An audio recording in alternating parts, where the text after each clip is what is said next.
Honorable colleagues, distinguished guests, hearing from our esteemed leaders and how yours today leaves me feeling incredibly proud, but most of all, profoundly hopeful. Our continent is endowed with all resources necessary to not only feed its own people, but also to help nourish the world. Vast urban lands, a dynamic youth population, exceptional natural wealth, and profound ancestral knowledge.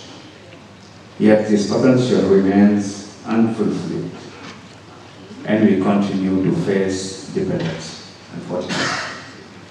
Senegalese Vision 2050 demonstrates that a clear national strategy, underpinned by bold legislation and robust parliamentary oversight, can profoundly transform our food systems. But also the Kampala Declaration commits us collectively to a higher standard, building sustainable, inclusive, and resilient food systems with nutrition, local value addition, food security, and regional integration at the core of our policies.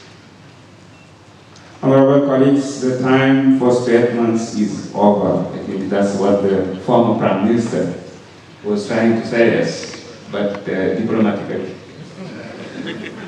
Now is the time to concerted and strong action. We as African parliamentaries bear a historic responsibility to legislate effectively to empower production, foster innovation, and drive agro-industrial transformation.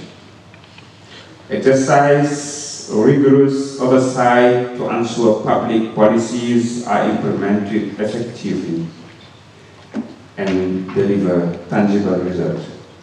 It will prevent us starting from 10% and ending at 2% at the end of the year for the minister in charge of agriculture.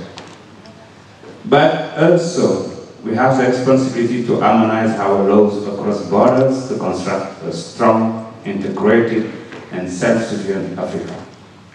Dear colleagues, together, let's build an Africa that feeds itself and makes a definitive contribution to the global food security.